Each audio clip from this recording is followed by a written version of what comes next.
Zoti Doshi këmbguli gjithashtu se edhe vetë prokurori përgjithshëm, Adriatik Llalla, ishte i përfshirë në këtë komplot nëpërmjet Eugen Becit, drejtues i prokurorisë për krimet e rënda.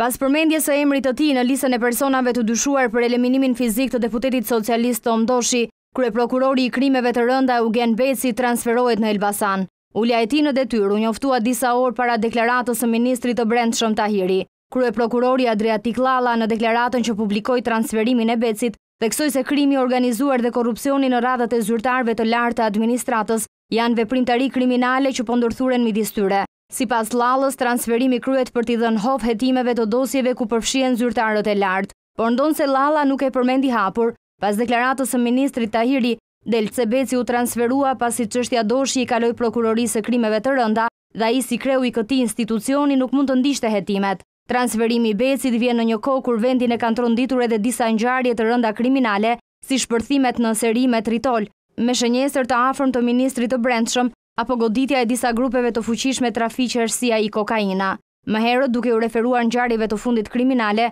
Llalla ka deklaruar në një mbledhje me dyert të mbyllura të Këshillit të Prokurorisë se në ngjarje të rënda ka të dhëna se janë përfshirë zyrtarë të lartë të administratës.